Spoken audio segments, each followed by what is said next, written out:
He was supposed to speak at 3:30 today, but it got pushed back until 4:30. We'll bring that to you live when it does happen. But the new 4 o'clock update on Ida is just in. And for analysis and for insight on that, we go to your local weather expert, Chief Meteorologist Chris Franklin. Chris, what are you seeing now? Well, unfortunately, it's not good news. It's also not surprising news. The forecasted strength of Ida at landfall is now being projected by the National Hurricane Center to be that of a 4. We said that that was very possible, and there is still some kind of ambiguity in that forecast, as no models at the moment are going with a 5. There are a majority of our intensity forecasts going with a 4, so that wasn't really a surprise, and hopefully that is where it plateaus. But again, I wish I could bring some good news here. It really is not. It is holding its own with winds of 80 miles an hour. In fact, we've kind of seen it strengthen a bit, even as some of the thunderstorms started to collapse, as now it is interacting with Cuba. But you can clearly see what occurred earlier this morning, that more well-defined symmetrical structure, and that allowed it to really start to intensify, and that continued from early this morning and has continued really throughout most of the day, even with that interaction of land. But as I'd mentioned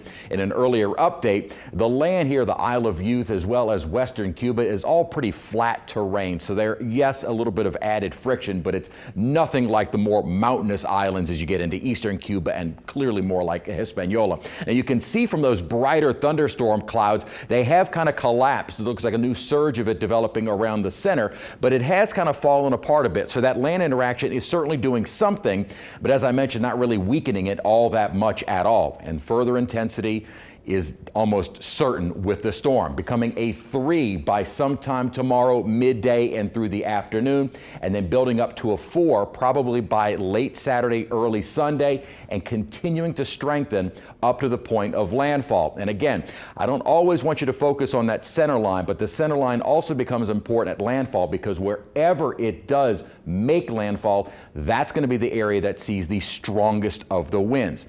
If there's any silver lining for New Orleans, is that the models have been trending a little more to the west. And what that means is it would take the strongest of the winds a little bit more to our west. And as things are setting up right now, the storm would be worse in Baton Rouge and potentially Lafayette than it would be in New Orleans. A lot of folks have been asking, if I go, where should I go? Certainly not Baton Rouge, certainly not Lafayette. You'd probably be okay Lake Charles farther west, and really out toward the Alabama coast, Florida coast, you'd be okay as well. Mississippi coast, I would still avoid, as we could even see a little bit of a track back eastward. It doesn't look likely at the moment, but if you're going to go east, I think you'd be safe in Alabama or in Florida. Certainly, you're going to be on the okay side. We're still going to get some rain there, but it's not going to be the worst of it.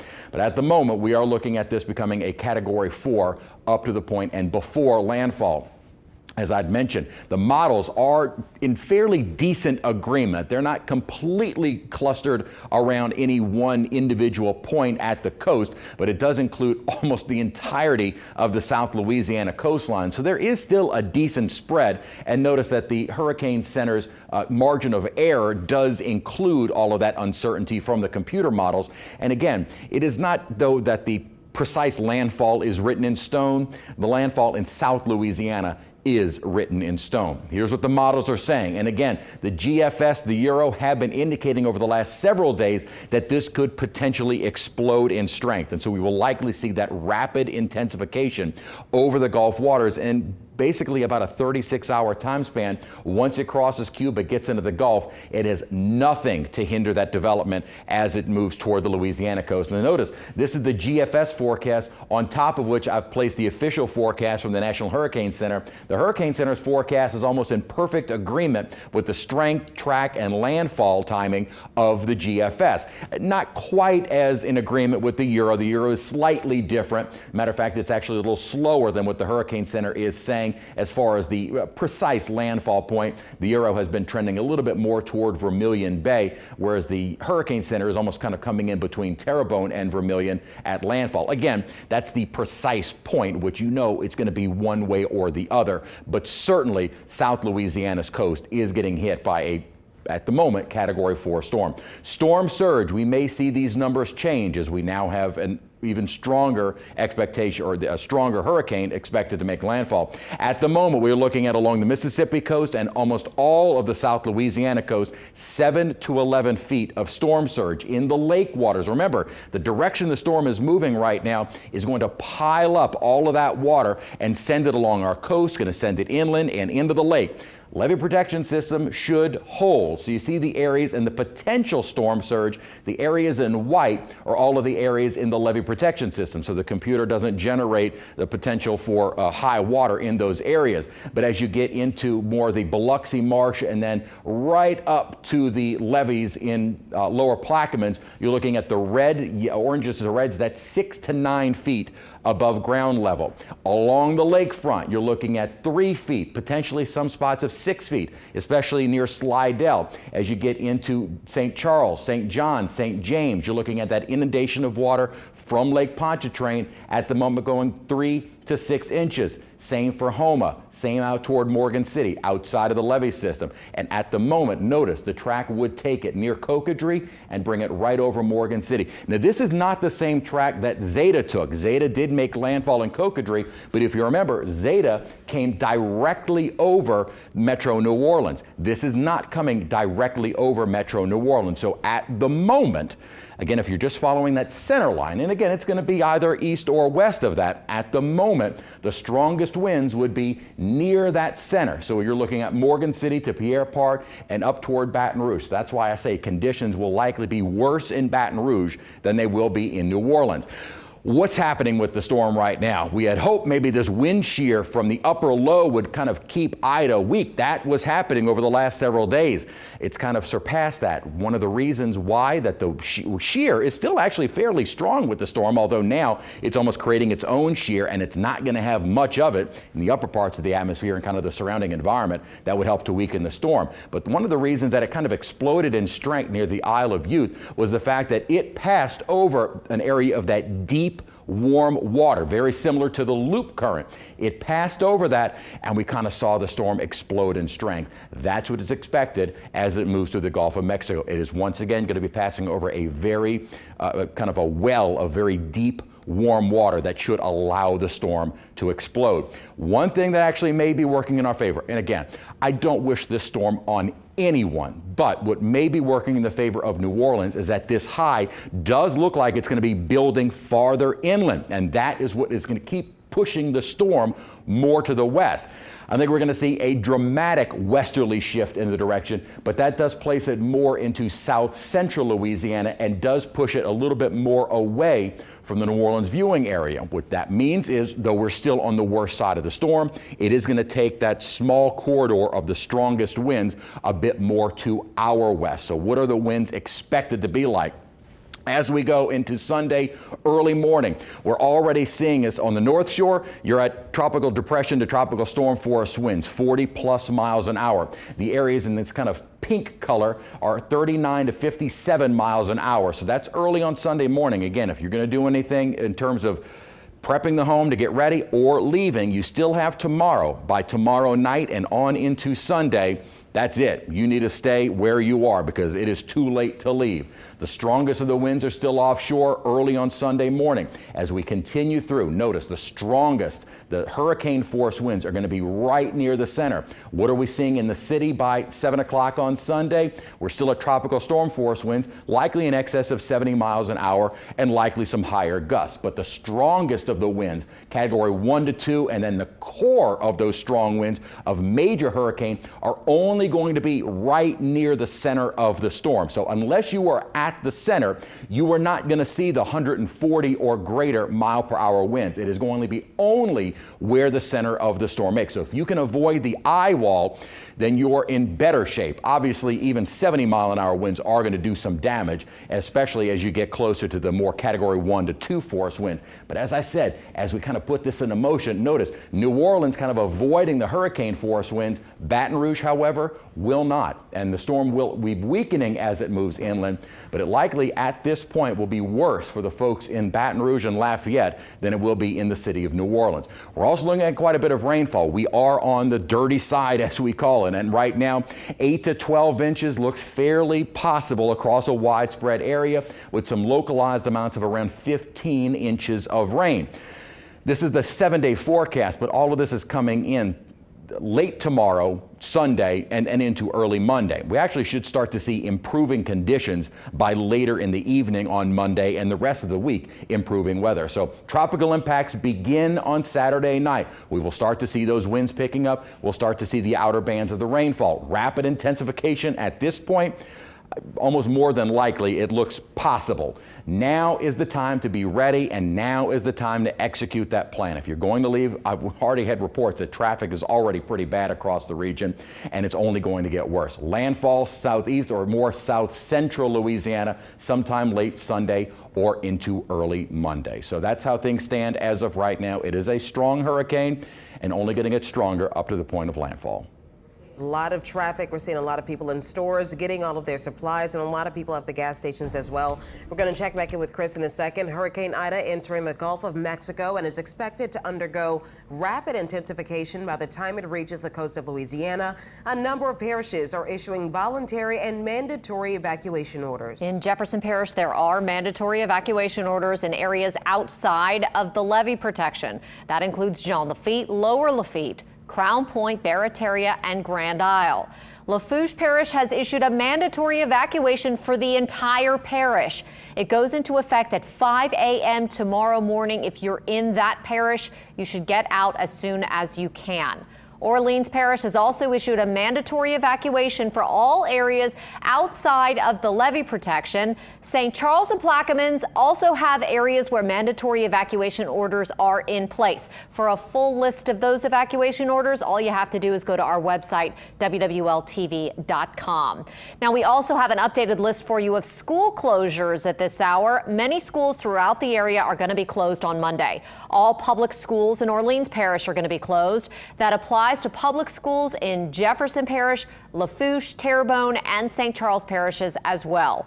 All Catholic and Archdiocese of New Orleans schools are going to be closed on Monday, too. And some universities are canceling classes as well. Loyola, Holy Cross, UNO, and Xavier will all be closed for the weekend and Monday. Delgado and Nunez colleges, community colleges, will also be closed. Now, this, of course, an evolving list, so make sure you head to our website for the latest full list of closures. And we are going to be back with live coverage of Hurricane Ida right after this short break.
St. Bernard Parish leaders are warning residents they're staring down the barrel of a potential monster storm that could leave many homes underwater and the parish without electricity for an extended period of time.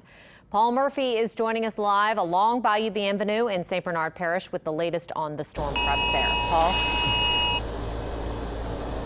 Yeah, Katie, I was just getting one of those weather advisories on my phone as you were introing me here in St. Bernard. And St. Bernard Parish President Guy McGinnis wasn't pulling any punches when he suggested that residents may want to leave for this storm. In fact, he's sending his own family out of town tomorrow morning. Take a look here on Bayou Bienvenue. We have been seeing rain on and off throughout the day with some choppy seas, but this is certainly nothing like what is expected here this weekend. Parish leaders are warning residents to prepare for up to 110-mile-per-hour winds, maybe stronger in some areas, up to 18 inches of rain, and 7 to 11 feet of storm surge. They expect tropical storm force winds to reach the coastline of Louisiana sometime tomorrow night, and for conditions to steadily go downhill over Sunday until the storm finally moves out of here on Monday. Parish leaders also expect the storm to bring extended power outages. Today, commercial fishermen in Wyclosky were moving their boats to safe harbor. Residents in the unprotected eastern end of St. Bernard were parking their campers, trucks, and RVs along LA 46 just inside the levee system. We also saw a long line of recreational boaters and camp owners packing up and pulling out. A rock dam on the Florissant Highway is now in place for the duration of the storm. Just about everyone is taking Ida very seriously. The parish president said they should. I don't know if we're prepared inside of the levee system for the wind and rain that we think we're going to get here. The forecast this morning, they were forecasting up to 18 inches in some areas. 18 inches would be devastating for St. Bernard Parish. So we want our people to know that that's a forecast, that that's a possibility, and if we get 18 inches of rain in a short period of time, we're going to have water in a significant amount of homes in St. Bernard Parish. You're going to have water one way, wind another way, and it's still unpredictable how far west is going to go, how far east is going to go. But we in that wind, water, rain situation no matter what. We're going to get hit with something. We just don't know how much. And there is not expected to be any shelter of last resort here in St. Bernard. And the parish president and parish officials are urging people, if they are going to leave the parish, to please do so by tomorrow afternoon. Again, they don't expect to call for any type of mandatory evacuation here, but are again warning residents that if they stay, they could be in for an extended period without power. And we should also report that the Levee District plans to close those floodgates on LA 46 between 6 and 7 o'clock tomorrow night. We're live in St. Bernard Parish. Paul Murphy, Eyewitness News. All right, Paul, thank you. And all of us here in the studio are getting those hurricane warnings as well on our phones. Mine may go off again in just a second, not only from a hurricane warning being issued for the metropolitan area, but a storm surge warning as well. So people all around town are getting those warnings on their phones. And again, mine could go off again while we're here on the air. But here in New Orleans, Mayor Cantrell, she's urging residents to make their final preparations ahead of Hurricane Ida. And for some people, that means heading to higher ground. All areas outside of our levee protection system. Definitely mandatory evacuation. If you have any medical needs or wish to voluntarily evacuate on your own, now is the time to start that. Voluntary evacuation. Now is the time to start. We know that threat levels may increase as confidence in the forecast continues to intensify. So we'll continue to monitor. We understand it's still fluid, but this is the time to take action. Mayor Cantrell says everyone should have all their storm preps wrapped up before tomorrow afternoon. Well, Jefferson Parish leaders are calling for a voluntary evacuation throughout the parish, mandatory on Grand Isle. Once again, those alarms going off on my phones of them warning, that we are in a serious situation now. Those are coming, of course, from the National Weather Service, and Jade Cunningham has been keeping track of the preparations from Jefferson Parish leaders. She's joining us live now with more on all of that. Jade.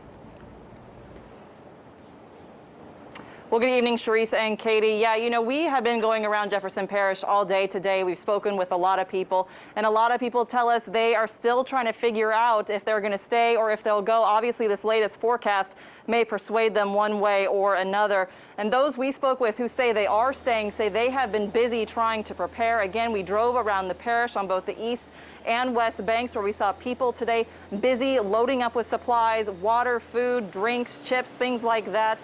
We also caught up with parish workers going around cleaning catch basins to try and help ensure drainage in Jefferson Parish will perform at its best. We are told that at least 20 crews have been going around Jefferson Parish trying to clean up all the catch basins. They will continue going around until it is no longer safe to do so, and that they will be back out after the storm cleaning up as well. Some on the West Bank also have boarded up their windows to homes and restaurants, ready for whatever Ida will bring. Now, just a little bit ago, officials held a press conference here at the Emergency Operations Center on the West Bank. They are urging people to take this storm seriously. They are calling this a major storm and saying if you want to get out now. If you are debating on if you should stay or go, a spokesperson with Entergy said this about power outages and restoration times. For a Category 1, 90% of the customers will be restored in about 7 days. So that does mean there are outages that could be 7 days or longer. And for a Category 2, that number goes up to 10 days. For a Category 3, it's 14 days. For a Category 4, it's 21 days. And hopefully we never have to deal with a Category 5, but it's beyond 21 days.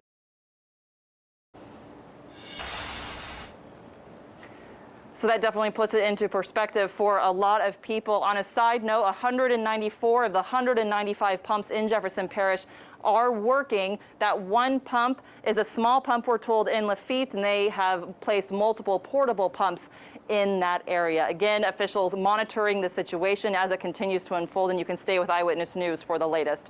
Reporting live, Jay Cunningham, Eyewitness News. Well, Jay, thanks so much. Now, we're used to hurricane prep around here, but in case you need a refresher, here's what you should be doing today. Make sure you have enough food and water for at least 3 days per person.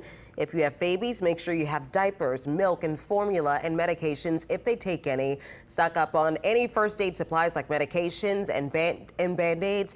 Charge all of your electronics and have a portable charger as well. And fill up your car or gas cans. I saw a lot of that this morning. Make sure you have cash on hand since you won't be able to use a credit card if there's no power. And if you have a pet, bring them inside. Be sure they have enough food and a safe place to sleep. In severe weather, it's important to have more than one way to get your warnings, so you can download our free weather app. It's really easy. You'll get alerts, information, and the latest expert forecasts right to your phone. And if you just text us the word app, that's APP, to 504-529-4444, we'll send you a link real quick to just download it. You can also text STORM to that same number and get all the latest models, forecasts, and radar. And text closing for all the latest school closures whenever that becomes an issue in the next few days. We'll be right back with much more on all of it right after this short break.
Well, the very latest on Hurricane Ida, if you are just joining us, it is a hurricane. Now, it is interacting at the moment with western Cuba, and that is helping to not really disrupt the circulation, but allowing for some of these big thunderstorms that we saw approaching the Isle of Youth and western Cuba to kind of collapse. However, they are regenerating near the center, and the expectation is that we will begin to see that rapid intensification once it gets into the very warm, deep waters of the Gulf of Mexico later on tonight, and then increasing in strength as it continues to move toward the Louisiana coast. Right now, the forecast is for a Category 4. Now, this is something we have been talking about as a potential over the last couple of days. And so I would also say that even a Category 5 is not off the table, as there really isn't anything in the atmosphere or in the Gulf that would limit this storm from continuing to intensify up to landfall. Really, the only potential limiting factor is time, is that it should be moving at a fairly decent clip. Right now, moving to the northwest at 15 miles an hour,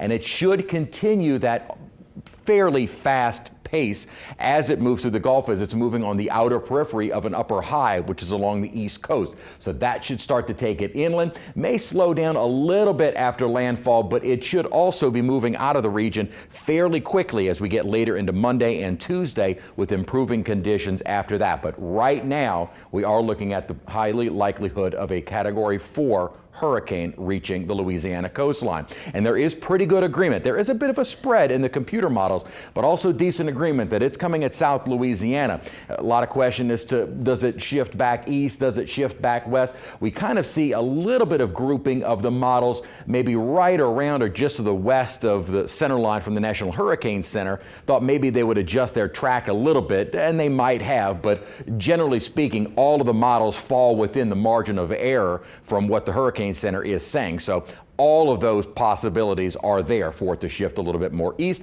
which then would put New Orleans under more of the threat of the strongest of the winds, because as it stands right now, the strongest of the winds are going to be right at the core of the storm. So if you can avoid the eye wall, then you avoid the potential of 140 plus mile per hour winds. It's still going to be very strong winds across New Orleans, but the way things are shaping up right now, New Orleans may just barely get into the hurricane force winds as Ida makes landfall. Thankfully, it looks like Ida is going to be a fairly small, compact storm. This isn't a monster of a storm. It does look like it is fairly small. With that said, the fairly small storms can sometimes rapidly intensify, which is why that seems to be very likely with the forecast. You would notice that the GFS is pretty much in perfect agreement with what the National Hurricane Center is saying, and the Euro pretty close as well. Both are indicating that rapid intensification. Both are indicating the more central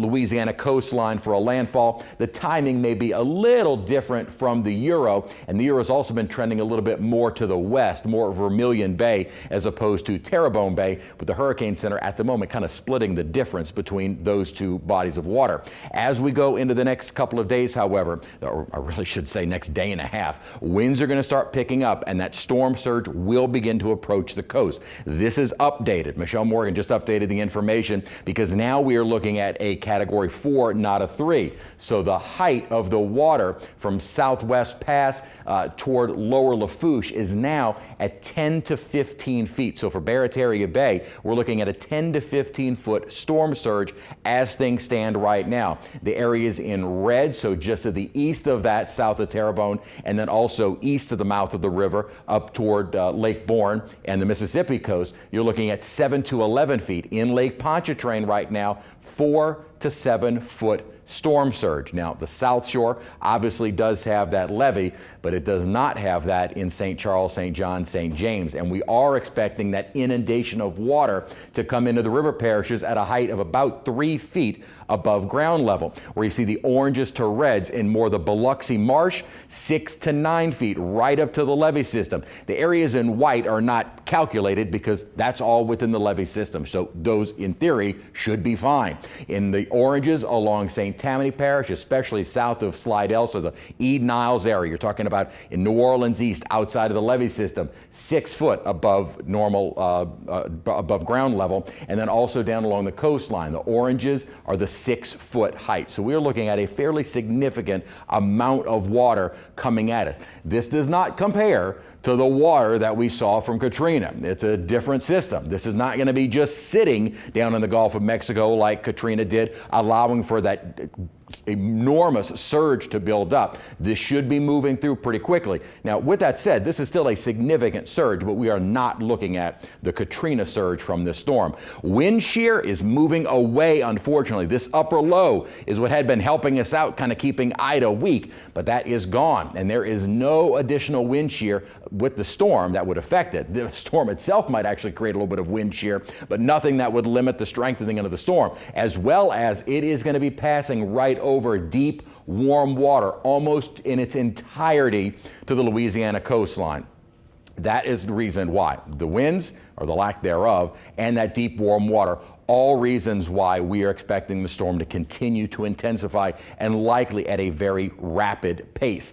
One thing, now we don't wish these storms upon anyone, but one thing that might help us out is that this big ridge of high pressure does certainly look like it's going to build inland by quite a bit. And that may be why the models have been trending a little bit more to the west. Again, we don't wish this on anyone, and it doesn't mean we're not going to be in the worst part of the storm. But as I said, if you can avoid the center of the storm, then you're in better shape than those that won't. And this is why it might actually be worse for areas in Baton Rouge. Here we go Saturday through the day. Saturday night, 10 o'clock, we're already seeing winds in excess of 30 to 40 miles an hour along the coast. Right near the mouth of the river, they're already exceeding 40 to 50, maybe even 60 miles per hour. We continue through the overnight period. Here we are into early Sunday morning. Tropical storm force or near tropical storm force on the North Shore, and certainly exceeding 40 to 60 mile an hour winds in the city. Down toward the coast, you're looking at about 60 to 70 mile per hour winds.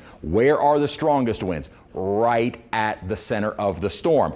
If the center of the storm tracks this way, the winds are going to be stronger in Baton Rouge than they would be in the city of New Orleans. They would also likely be a bit stronger in Lafayette. So for folks that are thinking about evacuating, you don't want to go to Baton Rouge. You don't want to go to Lafayette. You need to go to Lake Charles if you're going west. To the east, yeah, you're going to see some gusty winds along the Alabama and Florida beaches, but you should be okay if you want to go out in that direction. Rain is also going to be another big factor, with the heaviest right along and to the east of the center of the track of the storm. And we are looking at kind of a widespread 8 to 12, and even the new, this looks like it just updated, a more highlighted area of 15 plus inches of rain, certainly possible. This is going to be a big rainmaker. Thankfully, it looks like it should be moving very quickly to where a massive or even higher inundation of water doesn't look likely, but that amount of water in roughly about a day and a half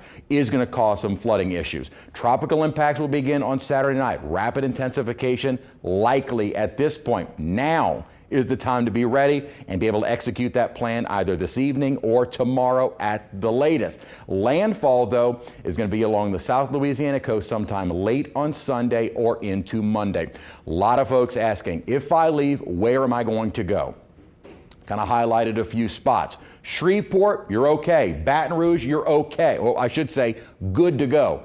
Alexandria, okay. You are going to be on the dry side of the storm. However, you'll likely see some impacts. Same for Mobile, same for Montgomery. You're okay, or I should say you're in good shape if you want to go out toward the Florida beaches, up toward Atlanta. Where would I not go? Don't go to the Mississippi coast. They still fall within the margin of error. Don't go to Jackson, only because it is still going to be a fairly strong storm, even as it moves farther inland. And do not go to Lafayette. Do not go to Baton Rouge. And also the question of, should I stay? Well, kind of breaking it down for you to maybe help your thought process, which again, you don't have much more time. Or if you're not in an evacuation zone, is the only way you could really consider this. If you've been told to leave, you need to leave. If you're in a position where your home is high and you would stay dry during a storm, if you know you're in a more flood-prone street, if you've had flood waters come into your home after some of our heavy rainfalls, I wouldn't stay. Now, again, kind of saying high and dry is kind of a joke here because everybody gets the water. But if you have a bit of elevation, such as on the North Shore, or if you're in an area in the city where your home is elevated, then you'd be okay. If you have a source of power, I'm sorry, say that again?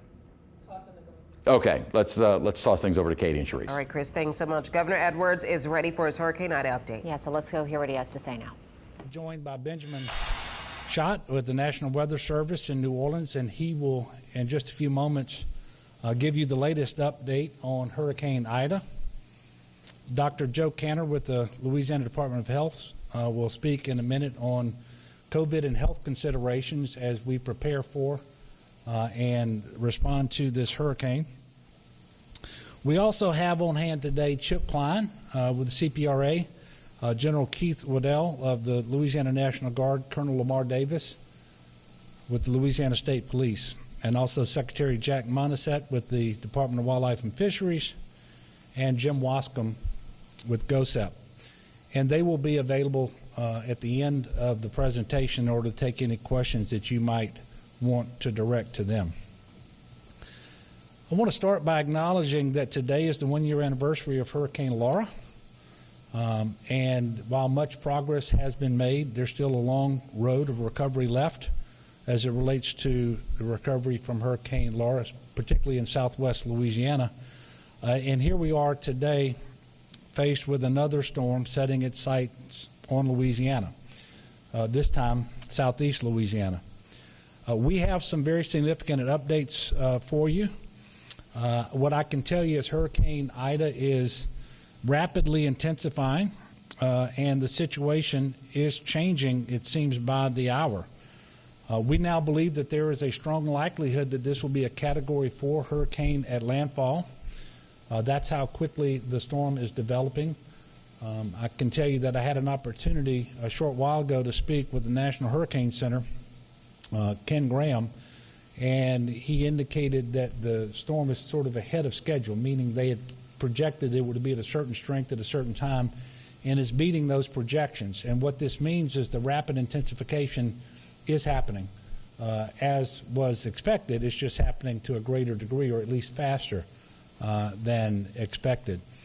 So we have a very serious situation on our hands, and it's important that everyone take advantage of all the opportunities that you have, all the time that you have to adequately prepare yourself and your family. And make sure that you stay calm and that you do those things that are required to put you and your family in the best possible position to successfully weather the storm. Hurricane Ida is presently projected to make landfall somewhere between Terrebonne and St. Mary parishes on Sunday evening. By tomorrow night, tropical storm force winds will begin to move onto the coast of Louisiana. And so the next 24 hours are very, very important. Now is the time to finish your preparations. And I want to encourage everyone to understand that by nightfall tomorrow night, you need to be where you intend to ride out the storm.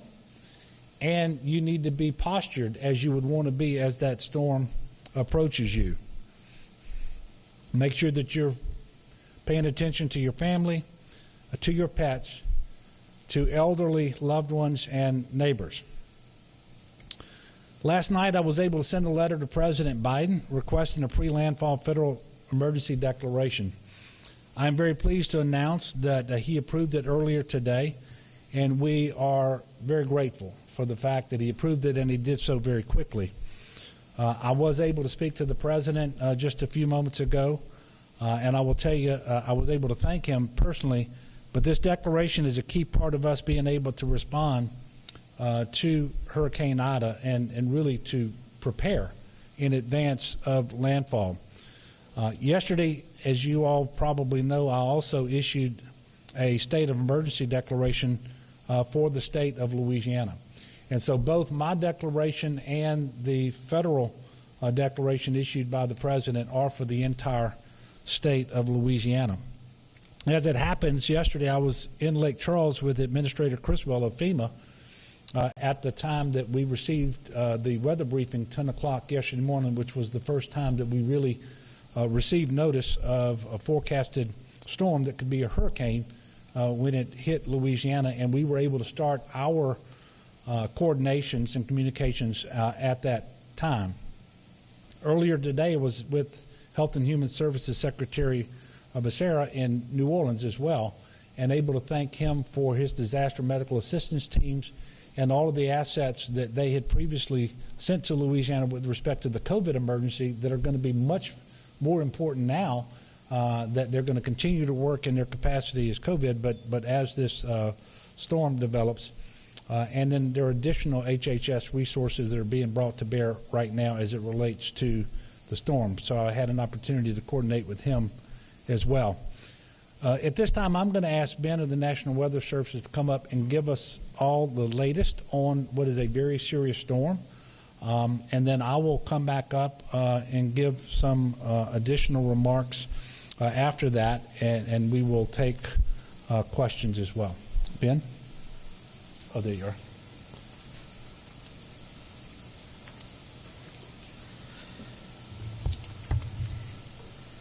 Thank you, Governor. Good afternoon, everyone.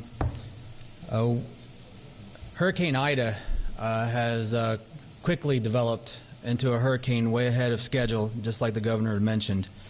Right now, all forecasts tend to look that it will be a pretty strong Category 4 when it makes landfall on the coast of Louisiana sometime on Sunday afternoon or evening. At that time, it's possible that we could have sustained winds getting close to 140 miles per hour with wind gusts close to or in excess of 170 miles per hour. This is stronger than Laura from last year. This will be a life-altering storm for those who aren't prepared and ready to take what Ida is going to throw at us later this weekend. As you can see on the track here, it's going to be crossing across a pristine environmental conditions for a hurricane to continue to develop, if not rapidly develop, which is why we're pretty confident about the Category 4 forecast moving forward for landfall on Sunday. As the Governor mentioned, it looks to hit somewhere there close to the central portion of the coastline and then work its way into the central portion of the state. This is where I think we can remember a little bit about also what Laura did, because I think we'll see some similar conditions here, where when you have a storm moving at around 15 or so miles per hour directly into the center of the state, you are going to have a significant large path of wind damage, trees down, power outages, and concerns from that wind over 100 miles per hour working way inland. And I'll show some graphics to give the exact extent of that kind of push of the wind later on. There are multiple other threats with this storm. A lot of folks will focus on the category, and they should in this case, with it being a Category 4. It does have, obviously a significant wind threat, but there are other significant threats that are life-threatening as well, and I'll kind of work my way through some of those through the rest of the briefing here. As the Governor mentioned, this is the earliest time that we expect to see the beginning of conditions starting to deteriorate. If you notice on the graphic there, it shows it being somewhere late Saturday night into early Sunday morning, spreading into the state. The color part of the graphic there is the percentage that we will see tropical storm force winds. As you can see, almost all of southern and southeastern Louisiana are in excess of 70 or 80% chance for tropical storm winds at least. So this is definitely something for everyone to prepare for. I show this graphic here also to try to remove the I'm only interested in the center line part of the discussion. Again, the impacts on these storms can happen way away from the center and from the eye of this storm. And everyone must understand that and make sure you're prepared for what those impacts may be depending on where you are compared to the center line movement of the storm.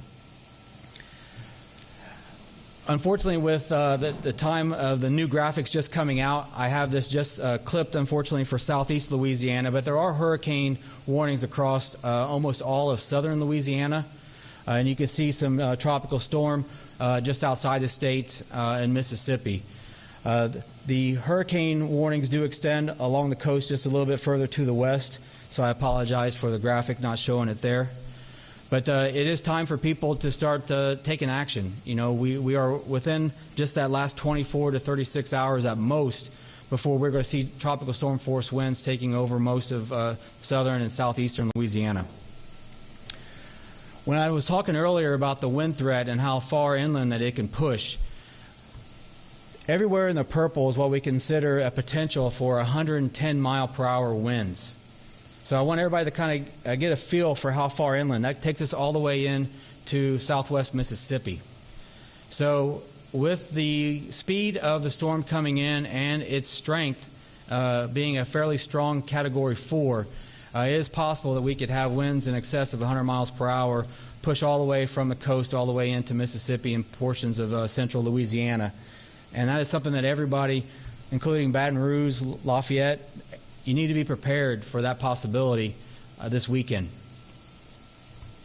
As you move a little bit further to the east, North Shore area of the New Orleans area there, Covington, Mandeville, Slidell, it's still possible you could see winds gusting from 74 up to over 100 miles per hour.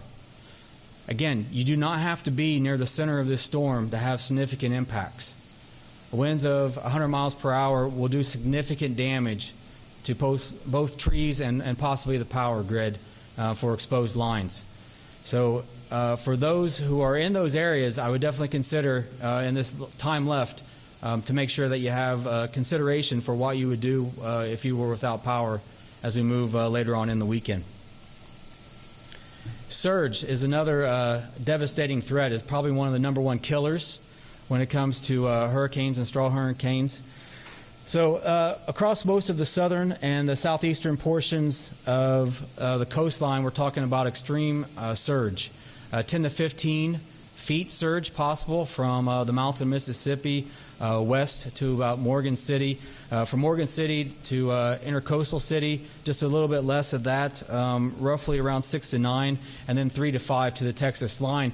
As you go the other way and you work your way from the eastern portion of the mouth and wrap around the boot up towards the tidal lakes, you can see 7 to 11 on the boot portion of the Louisiana coast, and then in the tidal lakes 4 to 7. So again, the extent of the impacts are going to be far away from where this makes landfall. So for anyone with coastal interests, understand that you will see a significant amount of water move in. And depending on how large the wind field grows to and the movement and speed, these numbers may increase as we move a little bit closer to the storm making landfall. So that is definitely something for folks to watch, because higher amounts like that obviously will bring a much larger amount of risk, especially possible in the tidal lakes area where there may not be a full levee system for everybody to be protected. Rainfall is another huge issue with this storm. We're talking 10 to 15 inches of rainfall over a large portion of southeastern Louisiana. There may be pockets of 15 to 20 plus, depending on the speed and location of these bands setting up. With the rainfall that we're expecting today, that happened already today, and tomorrow, on top of the effects from Ida itself, there could be significant inland river flooding. And so with that, everywhere that you see the purple there across southeast Louisiana is where we're looking for the possibility of extreme flooding to occur. This is right on the edge of the city of New Orleans, so obviously we could have some water problems there, and that'll be something we'll have to consider as well as things set up. But I just want to highlight again that it's not just the wind threat here that could do most of the devastation. It's the water threat that's usually one that ends up being the biggest killer. And unfortunately, a lot of people tend to try to move around when they start to get worried or scared as the storm starts to come in. And this is probably the worst time to move, especially with this coming in on Sunday evening, Sunday night. As you go in the nighttime, you do not want to be trying to drive around when we're seeing heavy rains that could be creating all sorts of river or flooding that could cause your car to go off the road and into water, and then unfortunately put you at severe risk for loss of life. So just a quick overview of the threats here. The confidence is fairly high on the track. The track really hasn't budged for the last day or two. We are becoming more and more certain when it comes to the intensity. That Cat 4 at landfall looks pretty much like it's a really solid forecast now. And with that, all the threats of a very large storm with a little bit larger wind field are in play with the surge and the heavy rainfall. The one other thing that I did not mention is the possibility of tornadoes as well. And so as this comes on shore, especially on the eastern side of the shore, which will encompass much of southeast Louisiana and portions of coastal Mississippi and southwest Mississippi, they'll be under the gun for a possible tornadic spin-ups, which is very normal for landfalling hurricanes. So there are multiple threats. There are multiple things for people to be watching and keeping their eye on and making sure that they're prepared for. Because again, I'll start off with the same comment that I started with, I believe, unfortunately, this is going to be a life-altering storm for many people. And so the actions that you do now are what can prepare you to make sure that you can successfully navigate what Ida is going to throw at us. With that, thank you.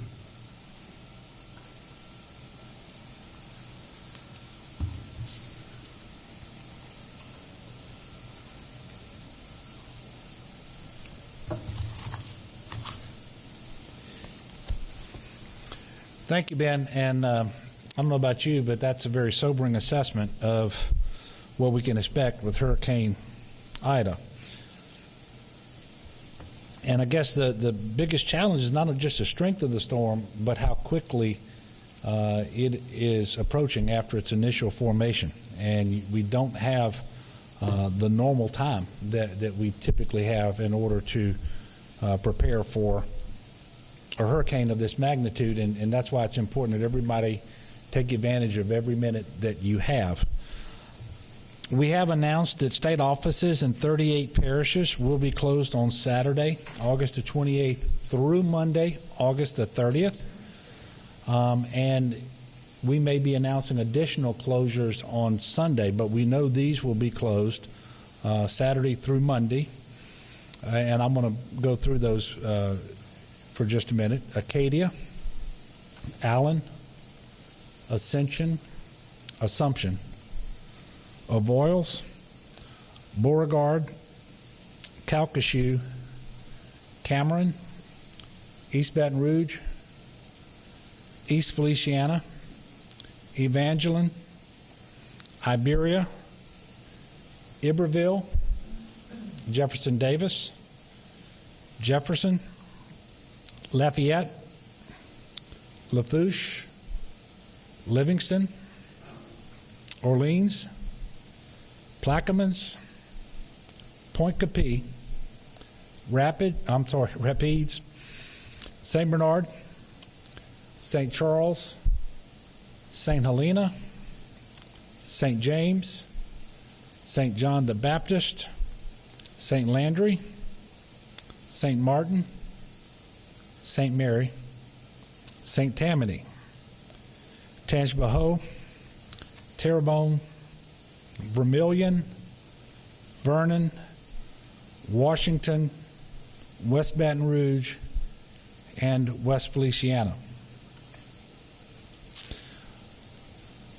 I want to remind everyone, please do not drive once conditions deteriorate. That's why it's important that you do everything possible in advance and get to the place where you want to ride out the storm. If for some reason you absolutely have to get on the road, make sure that you are mindful of debris, downed power lines, and flooded roadways. Do not drive around DOTD barricades. And if you see standing water, please turn around. Don't drown. I encourage you to use 511la.org or the 511LA app to see what state routes are open or closed because of the weather or other causes. And if necessary, find alternate routes before you actually get underway. DOTD also partners with Google Maps and Waze, which are also travel resources that are especially beneficial in times like these. The CPRA is tracking 692 gates across the coastal zone. As of earlier today, a total of 182 of those are closed. We are anticipating the full closure of major floodgates in the hurricane risk reduction system around the greater New Orleans area, the Morganza to the Gulf, and the LaRose to Golden Meadow. We are aware of voluntary and/or mandatory evacuations in 5 parishes.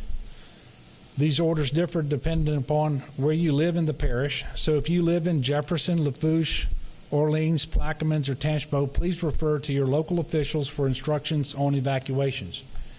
And whoever you are, and wherever you live or where you happen to be, make sure you're paying close attention to your local officials, especially the offices of emergency preparedness and parish presidents and so forth, and follow their guidance. Currently, the Louisiana National Guard has over 1,600 guardsmen on duty preparing for this hurricane, but also doing all of their normal COVID operations as well. I've authorized General Waddell to activate the entirety of the Louisiana National Guard. There will be more than 5,000 soldiers available to respond. Search and rescue assets are currently staged in 13 parishes. We do have 64 high water vehicles, 60 boats, and 13 helicopters ready to support and assist the citizens of Louisiana. The Department of Transportation and Development, led by Secretary Sean Wilson and his team, they've mobilized their high water signs and barricades and other equipment that may be needed to address issues related to the storm. This equipment will be utilized when it is appropriate to do so. Through an existing contract, DOTD currently has more than 70 coach buses and 20 Parrot Transit smaller buses in Louisiana. They are staged at 2 vehicle staging areas, one in the New Orleans area, one in the Lafayette area. By tomorrow morning, we will have a total of 125 buses staged in Louisiana. The majority will be at the New Orleans vehicle staging area. This afternoon, and just a little while ago, I did direct that the Saints preseason game with the Cardinals be canceled.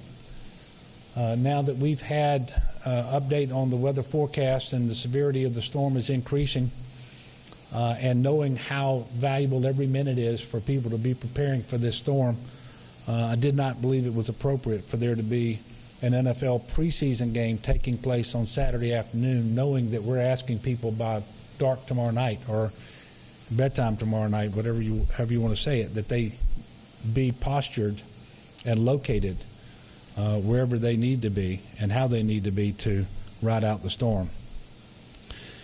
It's never too early to start talking about post-storm safety as well.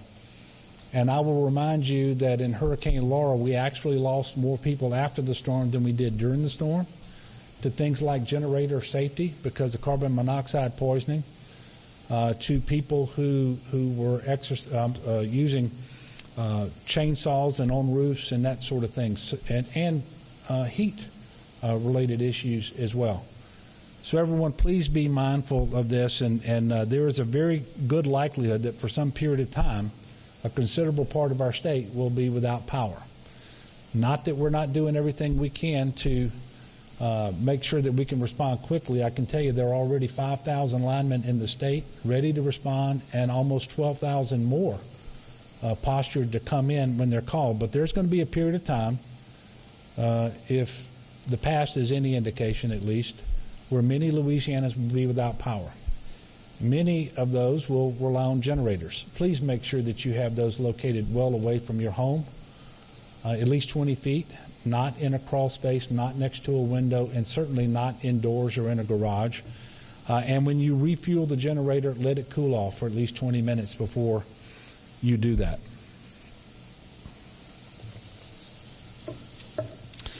Finally, I know that the fact that we're still in a pandemic makes this much more difficult for everyone as we prepare for and respond to this hurricane. But the pandemic isn't going to leave just because it's more inconvenient. And so we just have to deal with it. And I'm going to ask Dr. Cantor to come up. He will briefly go over today's numbers as well as some other safety tips, because as we have, one of the concerns that I have is we're going to have tens or hundreds of thousands of people moving around Louisiana at a time when our percent positivity, although it's improved, it's still well above 10%. There's an awful lot of COVID out there, and transmission remains too high, cases and hospitalizations. And if anybody has been paying attention to the death reports this week, you'll see that we've had some of the highest numbers at any point in the pandemic. And so I'm going to ask him to come up and go through some of the COVID-related information. I will then come back up, make a few additional comments, and then we'll all take your questions. All right, right now you're listening to a news conference with Governor John Bel Edwards giving us an update as Hurricane Ida gets closer and closer to the Louisiana coast. He said one of the main takeaways here, by tomorrow evening, you need to be where you plan to ride out this storm. So if you're going to be inside, make sure you make all of those plans. You've got the next 24 hours to continue to go grocery shopping, to get gas, to get batteries, to get your hurricane kit, everything that you need to make it throughout the storm. Governor Edwards, of course, is talking about another hurricane season in the pandemic. And if you want to continue listening, you can do that on our app, WWL-TV.com, and, of course, our social media pages. But for now, we want to begin the Eyewitness News at 5 in just a moment. Live from WWL-TV, this is the Eyewitness News at 5. Good evening and thanks for joining us. I'm Sharice Gibson. And I'm Katie Moore. We, of course, have extended coverage of Hurricane Ida as that storm is making its way through the Gulf of Mexico. We learned a short time ago that tomorrow's Saints game is going to be canceled. And we are awaiting a news conference from the city of New Orleans that's set for 5:30. We will bring that to COVID patients in hospital beds throughout the state. That number is down just over 300 count over the past week, which is encouraging because we were at a place a week ago where the hospitals just could not take anymore. So we are thankful for that, but as the governor said, the level of COVID out there, the amount of transmission out there, your risk, your chances of being exposed to and infected with COVID remain higher today than they have been at any point in the pandemic leading up to the beginning of this fourth surge. Percent positivity has gone down a couple points from our peak, but now it's at 14.1, which is still very, very high. There's a lot of COVID out there. There's a lot of risk out there. And as folks think through what their hurricane plans will look like and their contingencies, they need to take stock of how to keep themselves and their family safe from COVID. In most circumstances, that's going to mean limiting themselves to their family unit as much as possible, and when not possible, masking and distancing. This has been a difficult week. We reported earlier in the week our single highest fatality count from COVID to date at 139 deaths.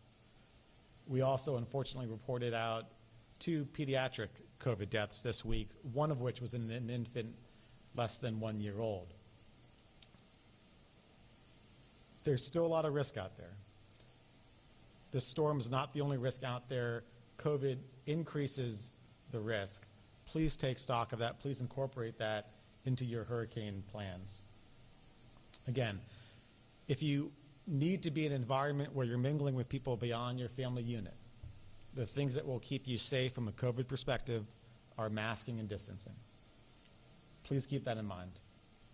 I'd also like to ask people, although our hospitalization census from COVID has gone down a little bit, it still is higher than it was in any of our 3 prior surges. The hospitals are still very busy. The hospitals are still in their own contingency plans. Many hospitals are still postponing elective procedures. Please avoid emergency departments unless you need it throughout this storm. If you're sick, by all means, go to an ER, but if your condition doesn't warrant an emergency department, please avoid the ERs throughout the storm, because we're trying our best to preserve their capacity for what they have on their hands now and anything else that they might have to deal with throughout the storm. If you have special medical needs, including electricity dependency or oxygen dependency, do what you need to do right now to prepare. Contact your vendor, make sure you have your supplies, stock up, be prepared. If you need assistance with any of those, particularly with oxygen, and you don't know where to go, start with 211. There are oxygen pickup points throughout the state. 211 will have the most up-to-date listing. If you need assistance with life-saving medical supplies that you and your family require, and you don't know where to go, 211 is the first place to go for that.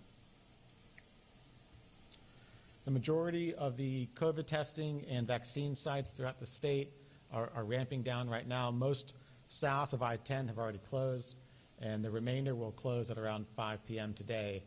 So please keep up with those sites throughout the weekend. There won't be much activity of that throughout the weekend. If you already had your first dose of COVID vaccine and you were scheduled to get a second dose this weekend, it's likely that will not happen, but that's okay. You should reschedule that second dose appointment for as soon as possible after this storm rolls through. We would like people to get their second doses on the specific date that they're supposed to, 21 days after the first for Pfizer, 28 days after the first for Moderna. But if that's not possible with the storm, it's okay to do it later. It's okay to do it 1 week later. It's okay to do it 3 weeks later. Just remember to do it later. So if you have to postpone your second vaccine dose appointment because of the storm, get that rescheduled as soon as possible. It still is beneficial to you. I want to talk for a second about preventable deaths during hurricanes, and the governor just mentioned this. We want to do all we can to limit preventable deaths during a storm. Some deaths are not going to be preventable, but many deaths are. During a storm, the #1 preventable death is from motor vehicle accidents, particularly involving high water. Last year's storm season, we had 42 deaths, 2 of which were from motor vehicle accidents in high water. And during the floods this past May, 4 of our 5 deaths were from people driving through high water. If you don't need to be on the road during the storm, don't. And do what you need to do now to enable you not to be on the road then. Once the winds get above a certain speed, first responders are not coming for you. Fire, EMS, and police are staying put after the winds get above a certain speed, which means if you get into an accident, you're by yourself until the wind slows down. And if you get into an accident involving water, they might not be able to get to you at all. So please don't put yourself or your family or our first responders in harm's way. If you don't absolutely need to be on the roadway during a storm, don't. Stay home. Once the storm passes, as the governor mentioned, there are a couple other ways that we see preventable deaths every single storm, every single season.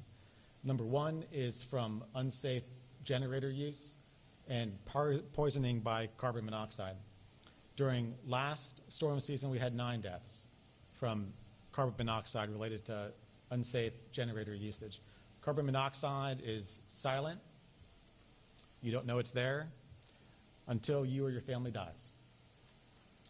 If you do need a generator, it always must be used outside. It always must be kept well away from any air intakes. Don't keep it in the garage. Don't keep it in your house. Don't keep it just below an open window or an open air vent. And never use a stove to heat your house or to provide any other type of cooling. The other preventable death that we see every storm season is heat exhaustion. During last storm season, we had another 9 people die from heat exhaustion. So if you have to do work on your house after the storm rolls through, try and avoid the peak of the day. Stay hydrated and don't push yourself. It's not worth it. To remind folks again, this is a fast-moving storm, which means you have less time than normal to get yourself and your family prepared. If you're going to be evacuating and you're going to be around people beyond your immediate household, please mask and please distance. It's not worth putting your family in jeopardy of getting COVID because of this evacuation. Thank you.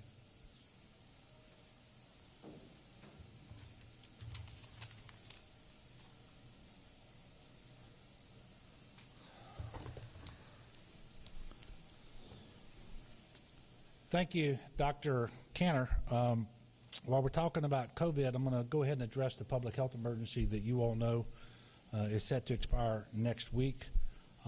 And we have started to see some improvement in our data. That literally started exactly 2 weeks after the current mask mandate was put into place in terms of reducing percent positivity of our tests, cases, hospitalizations, which have improved by a total of 15%. But even with these improvements, we are still much worse off than we ever were in our first 3 surges. And none of the gains that we have made are irreversible. And that's especially true since 100% of all COVID cases in Louisiana today are attributable to the Delta variant, which is much more transmissible and potentially more virulent as well. And so with all that we're going to be dealing with next week, and because we are preparing for and responding to a major storm during COVID, and we have every potential to lose whatever momentum we've been able to get with respect to those numbers that I just mentioned, I can go ahead and announce today that our next public health emergency will maintain the indoor mask mandate in public spaces for those vaccinated and unvaccinated. It'll be the exact same mandate that we currently have in place. We know that these mitigation measures work. We know that the vaccines are safe and effective. We're going to continue to do those things that are required in order to make sure that we can preserve as much hospital capacity as possible to deliver life-saving care. So as it relates to the hurricane again, remember that while we're going to have lots of people, lots of boats and helicopters, and we're going to do urban search and rescue just as soon as we possibly can, everyone is encouraged to have 3 days worth of supplies on hand. That's the rule of thumb. The first 72 hours is on you, and spend your time between now and the arrival of the hurricane to make sure you and your family can withstand 72 hours.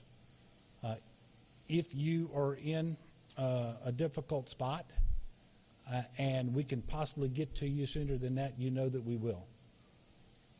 But you won't be the only one in difficulty. And so you can't count on that response being there as fast as you might like.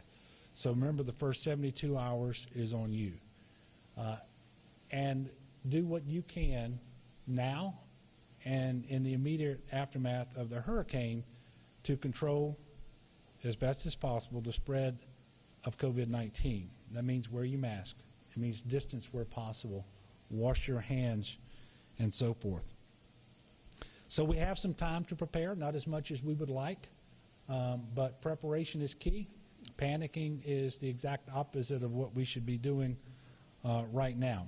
If you haven't done so, it is not too late to visit getagameplan.org, and you will get a list of the things that you should be focused on between now and tomorrow night.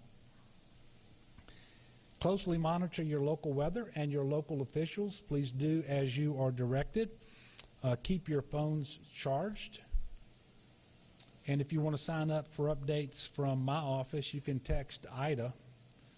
You can text IDA to 67283. And I know we've been through this many times before. That doesn't make it easier. And nobody should assume that this storm is going to be just like any other storm. They're all different. They all have their personalities. But this one has the potential, the likelihood to be very serious and very strong, potentially catastrophic for some. So let's prepare. Let's pray for what comes our way. Let's be good neighbors to one another. So check on that elderly couple next door or across the street. Call your mom and your dad or your grandparents. See if there's something you can do to help them tomorrow to get in a better position to withstand the hurricane. And with that, we will take a few questions, and you can direct questions to myself, to Ben Schott, to Joe Cantor, or to any of these public officials over here to my right. Yes, sir.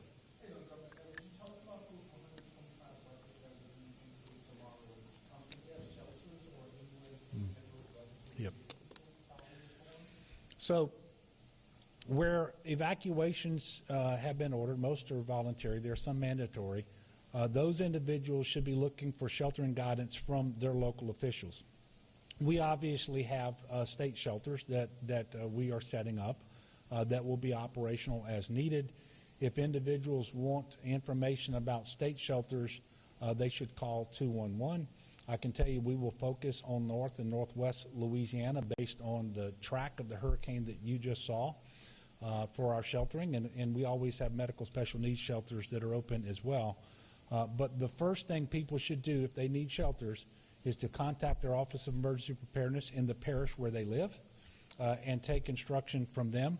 But if they do need sheltering that their parish isn't providing, you can call 211 and get that information. Yes, ma'am.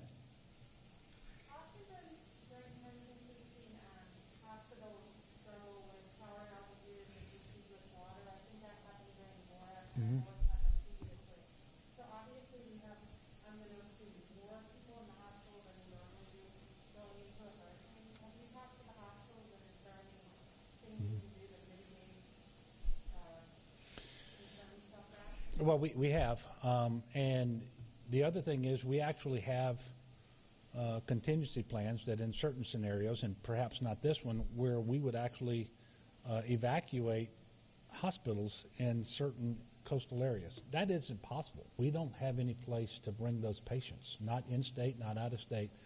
So we have been talking to individual hospitals and to the Louisiana Hospital Association about them making all the preparations possible, and of course we provide resources upon request to make sure that their generators are working, that they have way more water on hand than normal, that PPE be on hand in the amounts that they might need, and then to look at things that aren't necessarily things that we would typically experience. So, you know, what is it that's necessary in order to make sure that your efforts with respect to COVID can continue uninterrupted? And then you start looking at things like oxygen supplies and so forth. And so we're working with them on a full range of issues, and we're encouraging them, just like we're encouraging individuals, to make use of every single minute to be prepared for this storm.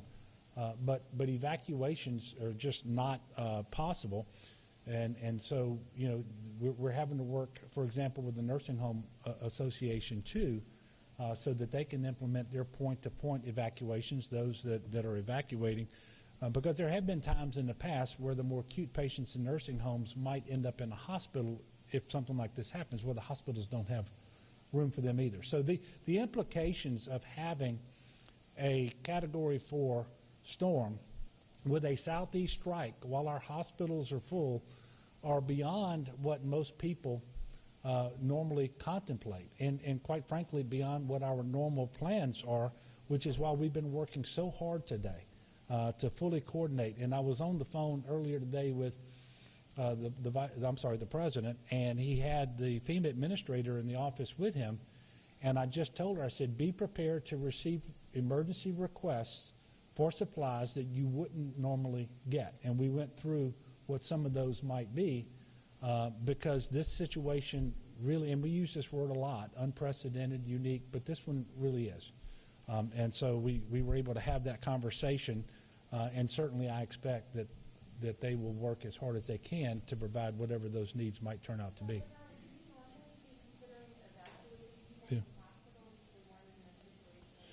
Yeah. Well, we have plans with certain strikes to evacuate hospitals.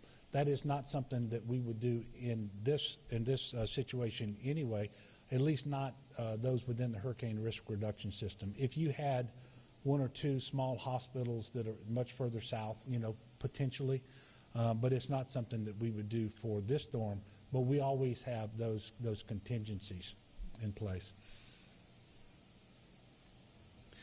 Any other questions? Yes, ma'am. Last year during Laura, the people who were evacuated an effort to avoid congregate studies. Is there any sort of similar plan this time? And is that Sure. even possible? It's possible. There are plans, and we expect that if we have to shelter enough individuals, that's what we would do. It's another part of the conversation I had with the president today would be on the need to quickly shift to non-congregant sheltering, which means hotels. Now, we're already in contact with hotels all across Louisiana to figure out where there's vacancy, and we are modifying our shelter capacity to reflect the realities of COVID. And so our shelter capacities are not what they would normally be, although we can still shelter many thousands of people. But even if we were to do that, we would as quickly as possible transition away from that mass sheltering to non-congregant shelters as we are able. So it absolutely is part of our planning, and it's something that we would want to execute if it becomes necessary. Again, it's just one of the realities of doing this in a pandemic, such as the one that we're currently experiencing. The good news is we have experience doing it, and at the height last year, we actually had 20,000 individuals who were in non-congregant shelters, actually spread across 2 states. So we know how to do this. I hope and pray we don't have to do it anywhere near that extent, but if we do, we will. It won't be as easy simply because last year when Laura hit, there were many hotels that were practically empty. There are far fewer hotels in that situation today, and so cobbling together the room space could be a little more difficult, and that makes it logistically harder if you have to spread your shelter population across more hotels than would be necessary otherwise. Yes, sir. You mentioned that in the conversation with the president, you said be prepared to receive emergency requests that are out of the norm. What would be requests that's not typical? Well, so for example, we've actually had over the last couple of weeks some disruptions, and they were primarily related to certain vendors with respect to oxygen. And so the number of patients who need oxygen, both in the hospital and at home right now, is greatly increased over what it would have been before the pandemic. And what we don't want to do is to create a situation where people start running low on their oxygen, start going to hospitals that are already full and extremely busy. And so making sure that we have a number of oxygen canisters on hand, which, by the way, we're already working on for ourselves, but you never know how long this event could last. We might need additional help bringing some oxygen canisters into the state, getting those positioned so that individuals don't have to unnecessarily go to the hospital, as Dr. Canner was saying. That's something that we really need to avoid. So that's just one example. But the truth is, we can't sit here today and know exactly how all of this is going to play out. So look, thank you very much. We will let you all know tomorrow when we will have another press event. I can tell you we will have a Unified Command Group meeting in the morning. We're going to take a hard look at the 10 o'clock forecast. Everybody out there should be doing the same thing tonight and tomorrow. And please make use of all the time that you have between now and tomorrow night to prepare for this storm, for yourself and for your family. Take it seriously. This is going to be a very